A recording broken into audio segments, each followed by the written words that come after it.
Hey guys, welcome back to the channel. Appreciate you tuning in once again. So yesterday we had our 4M Mayhem show up in Saginaw, Michigan at the Saginaw Valley State University, SVSU, in the gymnasium. So it was a really good show. They had a really good turnout. A lot of cool models on the table. Very nice. It was a great show. So, placed this year. So I did pretty good. My Falcon, my little red 64 Trumpeter Falcon, took a nice medal home. And all my other cars actually placed in their categories as well. So I was pretty happy with that. He didn't take the top dog, the big trophy, but I'm super cool with that. There's a gentleman in my class that took the big trophy home, and well-deserved, because he built I can't remember what year it was. It was the Olds 442, and it's just a beautiful blue hubcaps, stainless etch parts on it. Just beautiful car. I mean, beautiful. So congratulations to him for that win. Very cool model, very nice detailed, clean build, one of those things. So, like I say, they had a lot of cool dioramas there, a lot of military stuff like that. There's a lot of nice airplanes and stuff, and I tell you what, I always been wanting to get back into some of the plane building. I used to do planes years ago, and all that stuff, because this show was the IPMS show, and I tell you what, man, there's just a lot of cool stuff. So I'll show you some of the stash ads we got, and also won a raffle. So I like putting my money in the raffles. I like doing that because that helps out the modeling community, the club, and so on. So I won myself a thing of instant cure glue. This is the gap filling medium, the 5 to 10 second glue. So it's right up my alley because I use this stuff all the time. So I'm kind of looking forward to that. Talked to a few other guys, all that good stuff, and they said they used it a lot, and it's great stuff. So I thought, awesome, I'll give it a try and see how it works. So other than that, I'll show you a few quick ads we got, things we picked up at the show. First off was a childhood kit, and to some you guys like, whatever. But hey, it's a kit I built a long time ago when I was a teenager. The Ford Taurus SHO, the original AMT Erdl kit. I like the Erdl kits. The AMT Erdl kits were awesome. I love these things. They build so nice. They fit good. They had cool tires in them too. They had a really nice tire on them. But I built this kit when I was a kid, and I thought, you know what, I want to build another, because I built it just like this. I built a box stock, silver, the whole 9 yards, and I sold my kits a long time ago in a garage sale. I wish I would have never done that, because I could have brought out and did a comparison from then and now, one of those type things. But some lucky kid at a garage sale bought all those models for probably pretty cheap. It was one of those, get rid of them now. I wish, like, dang, that was stupid. But anyways, yeah, so back in the day, I owned a, what was that, a 94, I think it was, SHO? I think it was 94, maybe it was 91. I don't remember what year it was. Might have been 91.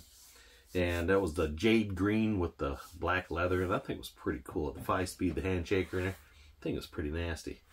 But, yeah, so I got that kit.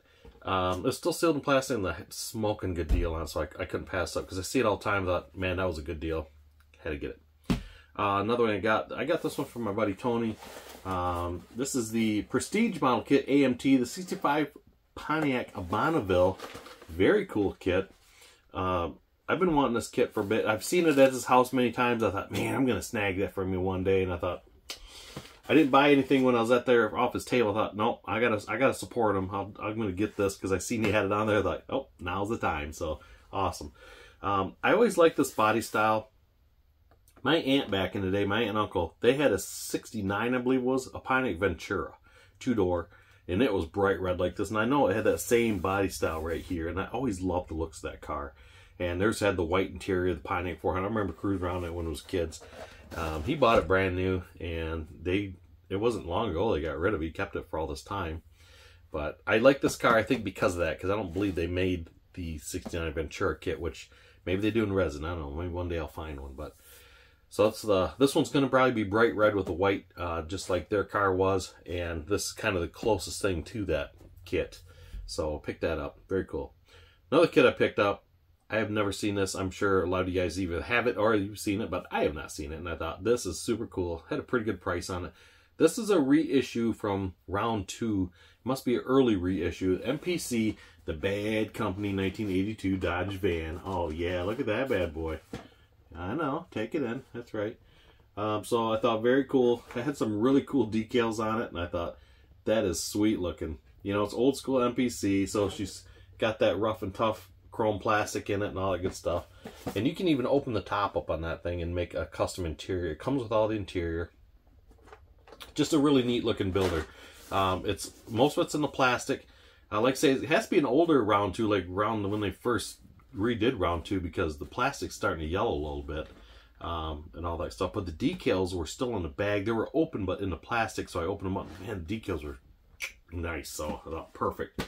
So I put the decals on the plastic baggie, just because I don't know when I'm going to get on this. Super cool. I want to do it just like the box art, paint black with that decal inside. Like, yeah, that looked pretty cool. Shag out the interior, you know, to give it that 70s theme look to it. Make it a bad company. So last kit I got, this is a kit I picked up. I've been looking for this kit. I have not seen one since. I walked by it and I saw it and I thought, oh, let me walk around, see what else is here. I'm sure it's not going to be the most popular one to pick up, so it might be there, because I've learned to go on shows. If you want something, you better get it now, because you come back, it's gone. I've learned that over going to model railroad shows. That, oh, I'm going to get that. I'm going to make one loop around, see what's here, and then come back. It's always gone. So get it now or it's gone. Anyways, I did walk past and I thought, well, if I come back, if it's still there, it's meant to be.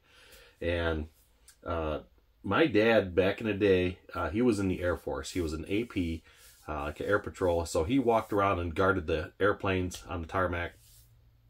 And he used to guard the B-52 Stratoforces, the C-130s, and I believe the P-58 Hustlers back in the day, in the early 60s.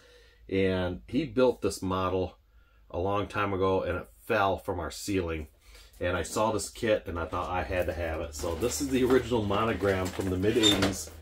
Still wrapped in the plastic. Check out that bad boy. That thing is huge. And I got a smoking deal on it. The guy gave me a good deal on it. And I couldn't pass it up, so I had to go back and pick it up. So I thought, how cool is that? So I'm going to do a kind of like a memory build on this with my dad, because he passed away back in 2000, and he built this kit. And like I say, it hung on our ceiling when we were kids, and it fell a long time ago. I mean, it fell like a long time ago, and the kit was so old at the time. When it fell, it just fell apart. Really didn't break the plastic, so I have it still here in a box and in pieces. And I thought, you know, one day I was going to put it together, and I thought, you know, it'd be cool to build one of my own. So it's a pretty good sized kit. It's a 1/72 scale, but it's got a 30-inch wingspan. So I mean, it tells you the girth of the size of this plane. And there's a ton of black and white little photos here from when my dad was in the Air Force, pictures of these things from when he was out on patrol or whatnot. So really cool, all that good stuff. So I want to do that one day. When? I'm not really sure. So other than that, guys, we'll take you to the show. And babbling on enough here, and we'll get started. Before we do, though, there was a lot of cool dioramas there, a lot of cool military dioramas. And this one in particular, an older gentleman, his name was Jim. And I got talking to him, and he knew the guys that were here. And this was a diorama of D-Day back in 44, back in August 44, which this year, August 25 of 2024, is the 80th anniversary of D-Day. So it's the 80th anniversary of it, and this guy knew the radio operator. I remember him telling me correctly. They used to go have lunch together years ago. So anyways, he built this diorama in retrospect to that. And this, I'm going to show you here a real quick video clip on this. I'll start with this part of it. It was really cool looking, and there was so many figures and things hiding in the bushes. It really took a lot to sink in to look at it and really check it out. And being I like doing the model railroad stuff, which I've not yet done on the channel, but it's coming up. And, you know, this really, like, yeah, I love this stuff. I mean, it looked really cool, the diorama things. So anyways, checking this out. He even had a guy in the back here. You know, they had like things made in the trees so they could sit up with machine guns and watch for people come in and out. And these guys were prisoners, and they put them in this house. Some of the Americans, anyways, they got out. They had a little kind of survival kit hidden within themselves, basically, and they got free. So it was a pretty good story, listening to the guy telling the story on this diorama. And this was set in St. Martin's, I'm going to botch this, I'm sorry, but it was De Virelli, I believe it was.